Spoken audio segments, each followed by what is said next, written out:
లక్ష్మీదేవి పద్మావతితో కయ్యము.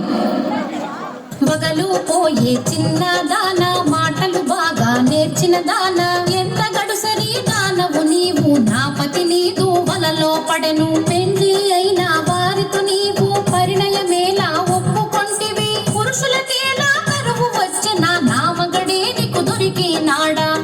పద్మావతి లక్ష్మీదేవితో కయ్యము. స్వామి మదిలో నీవే ఉంటే మరి ఒక దానితో పని ఎలా, స్వామి ప్రేమతో నన్నే వలచను మాటలు మీరకు నెరజానా. స్థిరమన్నది నీకు లేనే లేదు, ఇల్లు ఇల్లు తిరిగే దానవు, ఒక చోటైనా కుదురుగా ఉండవు, ఎందుకు నీకు మగడు ఇల్లు. ప్రేమతో భర్తను లాలించాలి, పతి కౌగిటిలో ఒదిగుండాలి, రెండు నీ కడలేనే లేవు, వచ్చిన దారిని మరలి పొమ్ము. సమతుల దెప్పి పొడుపు మాటలు.